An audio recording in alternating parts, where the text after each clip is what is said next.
Johnny Hosier was an old Irishman who settled by the water of Cree in Dumfries and Galloway in a little cottage. He made his living by working as a cobbler and mending the ploughman's shoes. He had 3 sons and 2 daughters, with all his sons being well educated, with one of them becoming a banker in the Glasgow area. One night, the bank where he worked was robbed, and 2 clerks ran off to America, but they were caught and brought back to Scotland to face justice.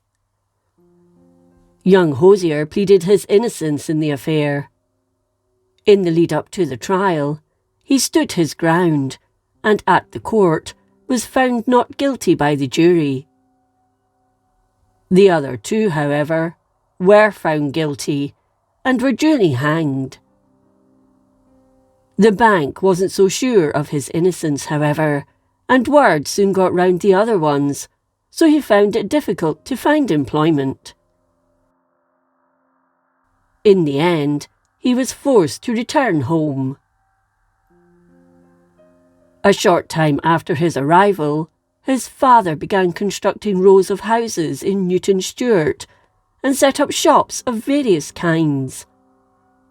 He became a livestock merchant, dealing in pigs, a bacon curer, spirit dealer, ship owner, wool factor, among others. If it could make him money, he did it, and did well at whatever he turned his hand to. It wasn't long before people began to wonder where he got his money to carry out these businesses. They speculated that perhaps he'd sold an estate or had inherited money from a dead uncle in India. That was until one drunken night in a tavern. Jamie McTaggart was in a pub that night and demanded to know from old Hosier where the money had come from.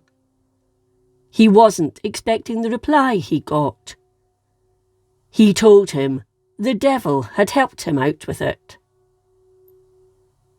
6 men crowded round him as he told his story.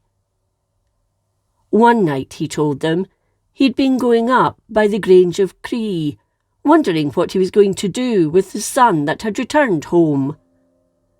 Suddenly, a man dressed in black, with his vest buttoned up to his chin, appeared and began to talk to him. He was charismatic, and soon the stranger knew all of Hosier's woes, and by the end of it, he claimed he'd sold himself to the devil for 20 years for money. As soon as the bargain had been made, the gentleman carried him through the air and set him down at an old camp. It was midnight, and the gentleman told him to dig.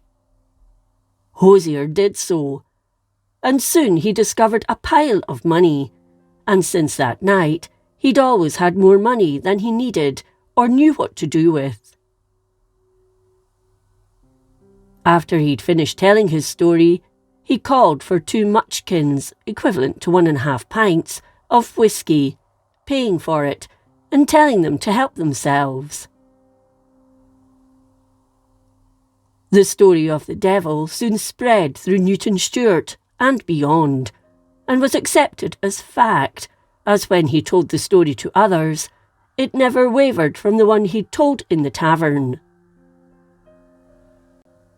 The local minister soon heard about it and invited Johnny and his wife to the manse for dinner, and people began to tip their hats to him, calling him Laird Hosier. Some would even joke, "What'll you do, Laird, when the deal comes for you?" Replying with a laugh, he would say, "Oh, give him Ebenezer." His daughter soon began to seek out gentlemen to marry, wearing fine clothes, and they became the talk of the county. Lairds and wealthy men began looking out for them to see if they could increase their own wealth with marriage. One Sunday, local woman Jenny Logan saw them coming out of the kirk in their grandeur and remarked to her neighbours, "Lord keep me, I saw Babby, Barbara, and Sarah Hosier at the kirk today, and they had on silk gowns, and I never saw the like of them, with whorls and tossels, meaning their hair up with a light fringe. One of Hosier's sons became a successful wool merchant and used to take the farmers' fleeces for so much a stone. If any sold £1 to a poor person for stocking yarn, and he got to know about it, he would refuse to take the rest and give it to them. The Hosiers all died within a few years of becoming rich due to consumption, and the family died out, as no heirs had been born, and the name died out. What happened to their riches is unknown. Their deaths, so quickly one after the other, led many in the district to fully believe old Hosier's pact with the devil was true.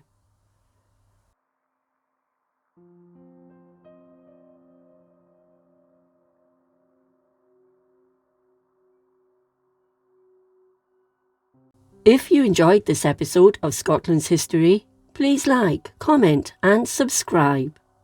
Until next time, thank you for watching.